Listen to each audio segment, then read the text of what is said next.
पिछले साल यानी 2025 के वित्तीय वर्ष में अमेरिकी सरकार ने टैरिफ से करीब $200 बिलियन यानी 18 लाख करोड़ रुपए जुटाए।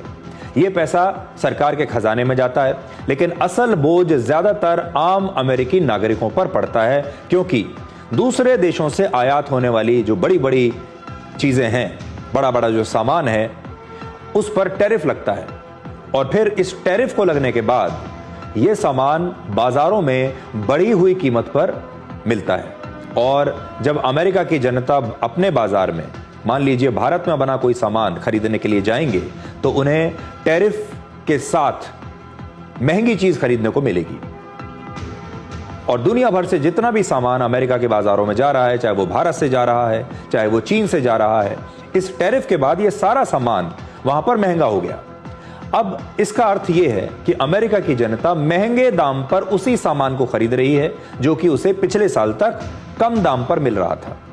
इसे आप एक प्रकार का जीएसटी भी कह सकते हैं, जीएसटी की तरह समझ सकते हैं। जैसे जीएसटी जो है ये वो टैक्स है जिसे सरकार लोगों से लेती है, लेकिन असल में ये पैसा आम लोग ही देते हैं, चाहे वो अमीर हो या गरीब, सब पर एक समान जीएसटी लगता है, क्योंकि वो सामान पर जीएसटी चुका रहे हैं।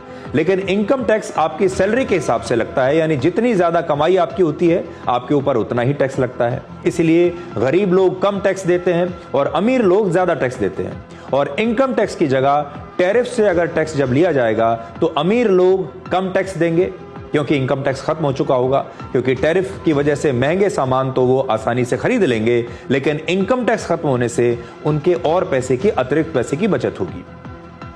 लेकिन गरीब व्यक्ति जो है उसे वही सामान महंगा खरीदने को मिलेगा।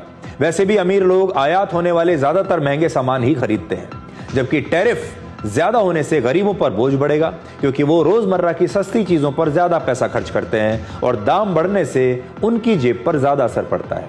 इस तरह टैरिफ बढ़ाकर इनकम टैक्स खत्म करने की राष्ट्रपति ट्रंप की योजना, इससे गरीबों पर बोझ बढ़ेगा और अमीरों को राहत मिलेगी।